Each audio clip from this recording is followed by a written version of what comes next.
This is Autoline Daily, the show dedicated to enthusiasts of the global automotive industry. The Beijing Auto Show is roaring strong, but we'll get to that a little bit later because there's some dark storm clouds gathering over the Chinese auto industry, at least when it comes to electric cars. The Wall Street Journal reports that only 3 EV makers in China are profitable: BYD, Tesla, and Li Auto. And it says that price war there is only just getting started and could go on for the rest of the year. And the current level of competition could go on for another 2 to 3 years, and potentially only a handful of companies will survive. Even so, China still leads the world in EV development. CATL just introduced a new, more efficient LFP, or lithium iron phosphate battery, that has a similar energy density to nickel cobalt manganese batteries. The new battery offers 1,000 kilometers or 621 miles of range and can add 600 kilometers or 372 miles of range in just 10 minutes. And CATL, which is already the largest EV battery manufacturer in the world, is expanding beyond batteries. It's introducing its own EV chassis. The platform integrates the battery, electric drive, and thermal management system directly into the platform. It also features brake-by-wire, steer-by-wire, rear-wheel steering, electronically controlled suspension, and all-wheel drive. The chassis can support multiple battery chemistries and can be adapted to multiple vehicle sizes. This platform sounds very competitive, and it's going to be fascinating to see which automakers run to CATL to get to it. But the problem with EVs isn't just in China. Hyundai says global EV sales fell by several thousand units in the first quarter, while sales of hybrids shot up 17% to almost 98,000 vehicles.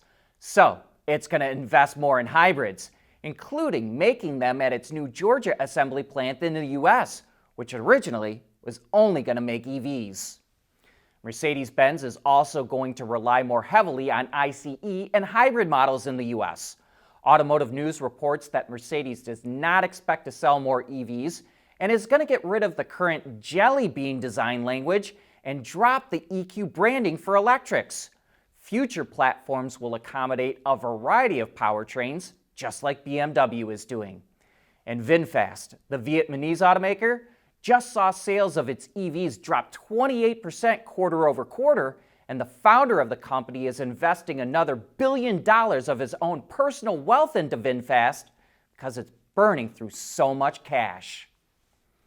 Stellantis was just dealt a blow by a judge in the US, which could threaten its production. The automaker is suing the supplier MacLean-Fogg, which makes gears and pinions for its transmissions, because it's refusing to ship components to the automaker over a pricing dispute. But a judge just rejected Stellantis' attempt to force that supplier to resume shipping parts, and it must continue paying the supplier if it wants to get those parts. Stellantis argued that this could cause other suppliers that want price increases to withhold shipments, but the judge ruled that this was just, quote, speculation and conjecture.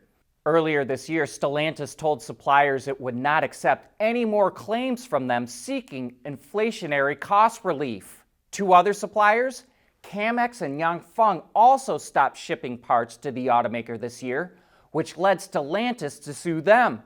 But unlike MacLean-Fogg, a judge ruled that Camex and Yangfeng had to continue shipping parts. When the elements are working against you, being confident in your grip on the road is what really matters. Bridgestone Alenza tires, improved acceleration in wet conditions. As I said at the beginning of the show, the Beijing Auto Show is going full bore, and here are some of the highlights so far. Volkswagen's EVs are adopting a new styling language, and it's previewing the look on the ID.CODE concept. One of the differences includes a new lighting signature, which still stretches across the front and rear of the car, but the light bars are much thicker. The panels also look more tightly pulled over the body, which when combined with the fastback roofline of the ID.CODE, gives the vehicle a very sporty appearance. VW says this concept is a preview of a future large SUV that's designed to have up to level 4 autonomous capabilities. But it also plans to launch 30 new models in China by the end of the decade. That includes new ICEs, hybrids, plug-in hybrids with over 100 kilometers or 62 miles of range, BEVs, as well as 5 EV models from a brand new sub-brand called ID.UX.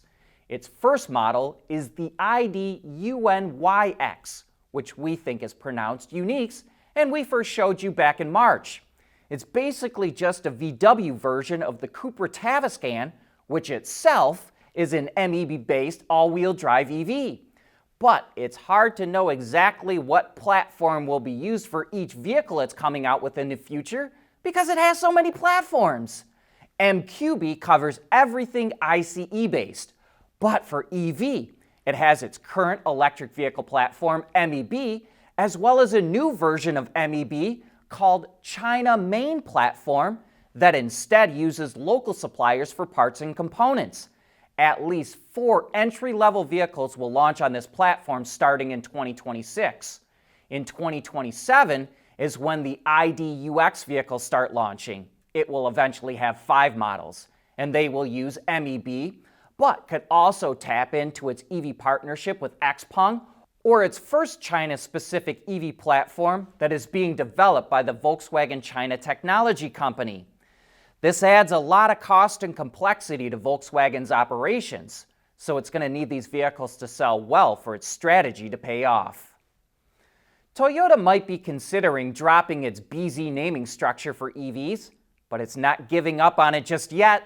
It revealed production versions of the BZ Sport crossover concept and the BZ Flex Space concept that it first showed off at last year's Beijing Auto Show. But now they're called the BZ3C and BZ3X. Toyota says both models will go on sale within a year from now and include the latest driver assistance technology. The BZ3C was jointly developed with BYD and FAW and is geared towards younger customers, while the BZ3X is more family-oriented and was developed with GAC. That's about all the details we have for now.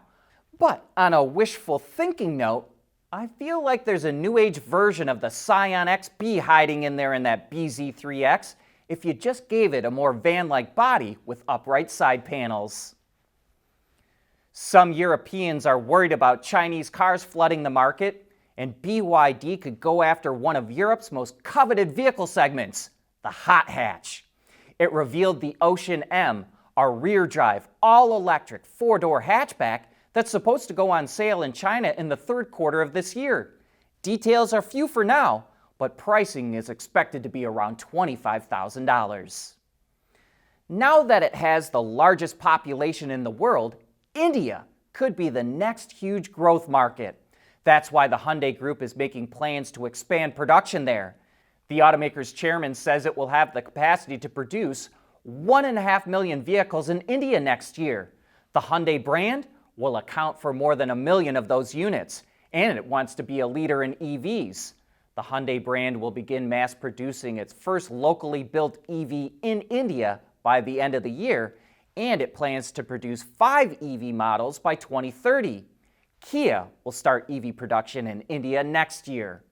In the 1st quarter of this year, the Hyundai Group sold more than 225,000 vehicles in India, up 1.5% compared to a year ago, and it's aiming to sell 890,000 this year, which would be a 4% gain. The UAW scored a major victory last week when over 70% of the workers at Volkswagen's plant in Tennessee voted to join the union. Next up is Mercedes-Benz, and the union promises to go after all the foreign automakers building cars in the U.S., all of which are not unionized. This is a historic development that's going to have a dramatic impact on the American auto industry. So what's going to happen? Well, that's what we'll be talking about on Autoline After Hours today. We've got Merrick Masters coming on the show. He's a labor expert from Wayne State University who has a deep understanding and great insight into all of this.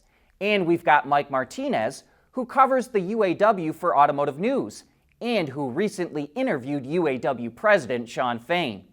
So join John and Gary when the action gets going on Autoline After Hours today at 3 p.m. Eastern Time. That's a wrap for this show. Thanks for tuning in.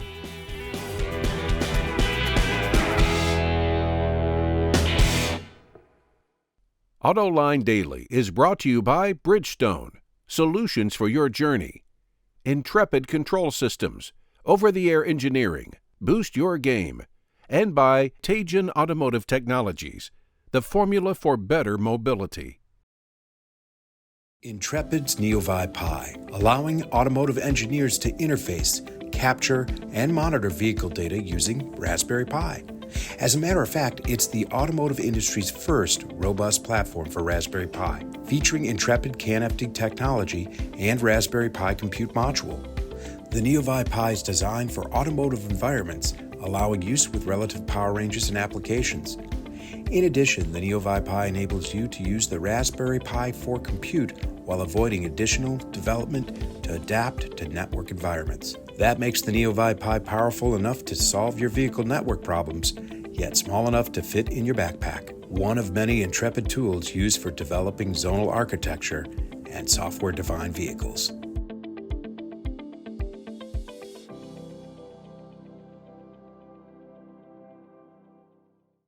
At Teijin Automotive Technologies, we combine world-class composite materials expertise with cutting-edge designs because, frankly, there are better ways to lightweight vehicles. So lighten up with Teijin Automotive Technologies, the formula for better mobility.